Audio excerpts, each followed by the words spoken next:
Hello? Okay, yeah, so you totally couldn't hear me. We got ourselves a TVZ. I don't know what you're doing in TVZ lately, but I really hope one day you will try Uber Ups. TVZ is... I mean, Zerg is just tactically different from the other races. First, they have no good way of doing pressure early on, which is why fast expanding in TVZ has become the norm. But they can also take their own expos crazy early because it's hard to pressure them because they're queens. Imagine if there was no such thing as mules, and so all Terrans would just make planetary fortresses. It's like that, you know. Their base itself defends itself. It's kind of ridiculous. So here comes a good old-fashioned 8-minute, $2,350 all-in. I mean, and it's hard. It's interesting to even call it an all-in because he's basically at 8 minutes to have only 23 workers. That means his economy is like crippled. But as a Zerg, being behind by X workers right now doesn't mean you're going to be behind by that same number of workers in a couple minutes. Like, he can instantly jump back up to a reasonable economy, and that makes him super army vulnerable for a small period of time, but it's possible, is the point. So it's not so much all-in as it is... I mean, you know, you can call it all-in if you want. Anyway, you didn't make any tech units, and you didn't get a wall-in, so there's absolutely no way you can survive a reasonable Baneling bust, right? And this isn't unique to the 8-minute mark. He could do a $3,000 Baneling bust at 9 minutes, and you would be dead. He could do $4,500 Baneling bust at 10 minutes, and you would be dead. He could do a Baneling bust at 6 minutes, and you'd be dead. Like, at any moment, he can Baneling bust you. That's just the way Zerg works. If he ever...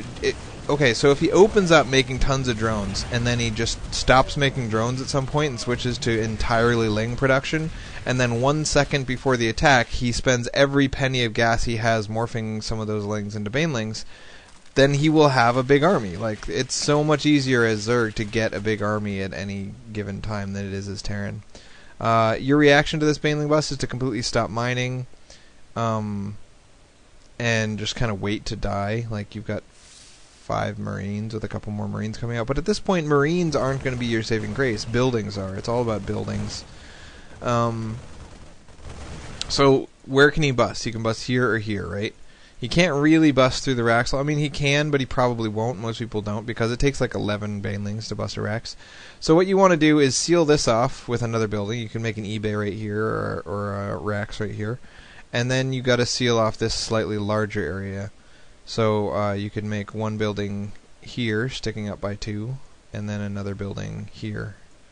I would probably have just lifted these buildings and sealed the gap. Because I know production is important at this point in order for you to get an army, but if you are immune to the bust itself, then you don't need to be fighting. You're just immune. But really the problem isn't what you should do now, the problem is what you already did. And we've talked about this a million times. If you're not going to get a wall in, you just have to lose any time a Zerg attacks you. That's the rules. The only way to survive a good Zerg attack at any point during the game is to have a wall in, or bunkers, or both plus siege tanks, or whatever. So when I go for builds that do not involve siege tanks or medevacs or any air units, you got to realize that it's basically impossible to survive a Ling Baneling all-in with a bunch of Marines. Marines don't fight very well against that stuff. So you got to get an idea of what he's doing. Like, if you scouted right now and you saw that he has 5 drones at his natural and undersaturated up here, and nothing in his third, like, his total drone count is just way too low for 5.5 minutes into the game. Actually, it's not really low for right now, but it's low for right now, right? Also, another big clue, if he gets speed, if he gets Zergling speed before like 8 or 9 minutes, he's almost definitely going to try to get some sort of map control. Also, if he doesn't spread creep, that's because he's planning He's planning to not need to spread creep, right? Because creep is so cheap to spread, and it's so important to defending this base, that the only reason someone would take an early third and not spread creep is if he doesn't want to make the third queen. And why would he not want to make the third queen? Because every bit of money that he's mining is going to go into drones, and then lings, and then ling banelings. So someone who doesn't spread creep is scary. Someone who doesn't have a ton of drones is scary. Somebody who doesn't get any spines is scary. Somebody who makes this many lings this early on is scary. Someone who gets ling speed pretty early is scary. Anyone who gets gas extremely early is very scary. So those are some clues that this sort of thing is coming. But if you're like me and you don't want to scout for it, and you just want to say, well, how can I just be immune to this whether or not it's coming without having to try to determine whether it is or not? The key is double wall-in, 2-layered wall-in with at least like 3 or 4 bunkers. And back in the day when I used to Uber ups and not make the factory like you're doing, like not having a factory at this point in the game, if you don't have a factory at this point in the game, you just need to be baneling proof via buildings, man. So on this map, you want to use big, heavy buildings, 4 of them, to just completely block off this area. And then have 1 spot with a depot that they can bust through, and then make 2 depots there. So if they bust 1, they still have to bust through the second one. And then make a 3rd and 4th depot behind that, so there's actually 3 layers of wall in there. And so like the whole thing is this big, strong wall in that they can't bust through. And if he scouts that wall in, he's just not going to do this build. He did this build because you didn't wall in. And if he does go for a huge cut economy ling baneling bust when you have this giant thick wall in, then you just win because you can't bust through it for a reasonable amount of money. Alternatives, you could put like an eBay here, a supply depot here, and then wall in here, and then make a second wall in between your CC and your ramp, and then a 3rd wall in at the top of your ramp, and then a 4th wall in behind the wall in at the top of your ramp, and then just kind of assume that you're going to get pushed to the high ground if he baneling busts you. And if you get pushed to the high ground, all you really lost was you float these buildings down here, and all you really lost was the engineering bay and like 2 depots. 4 bunkers is another good way to deal with it, but it sucks to make 4 bunkers, because then your army is going to be small. And so while you're capable of defending, you're not capable of taking your 3rd. Anyway, all that is how to survive baneling busts without a factory, but it's so much easier just to get a factory. And then you're like immune to baneling busts by virtue of having Hellions.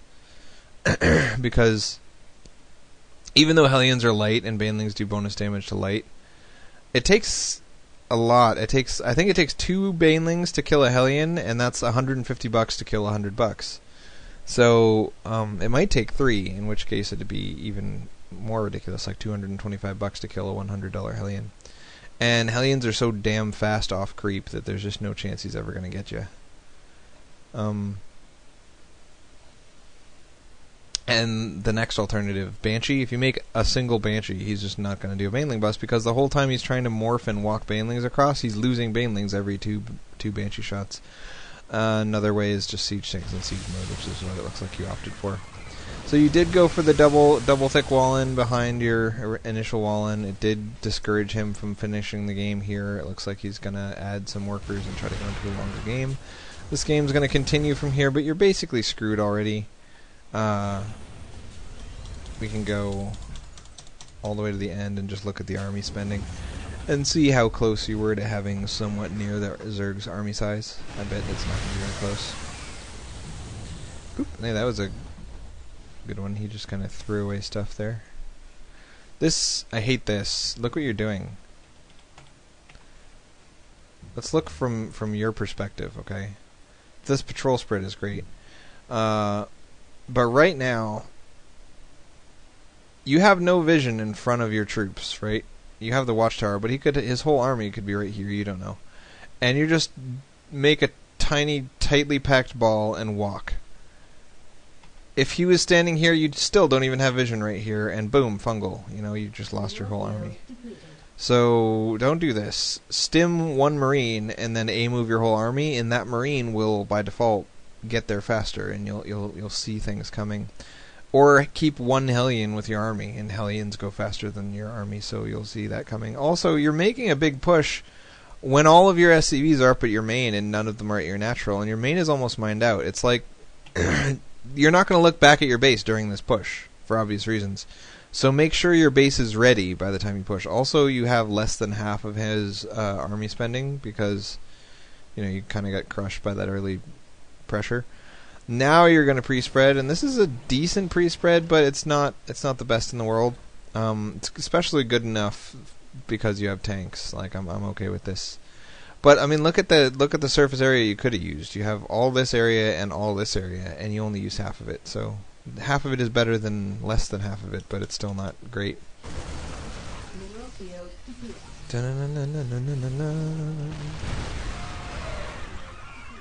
Look at this. He's still more than W. Your income is practically zero because your main mined out, and you still got all your SCVs just kind of idly sitting at your main. You've got tons of mule energy unused. And here he comes with tier 3, and you're stuck with Marine tank medevac against tier 3, and that is the equivalent of saying you lose. You need starports really to deal with tier 3. And I have been thrice informed that Broodlord shots are no longer intercepted by PDDs, but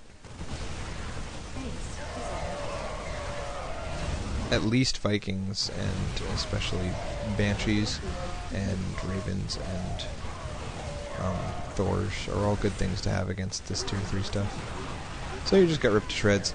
And it feels like, I mean, it might feel like when you're playing the game that, oh man, he just crushed my Marine tank push. But, I mean, look at this. The army spending has always been ridiculous. Once he knocked you up to the high ground, the game was over, as long as he doesn't do something ridiculously bad. So, the real problem was no wall-in. Everything after that just kind of wasn't super relevant to what happened. Bad judgment in late factory. Dun dun dun!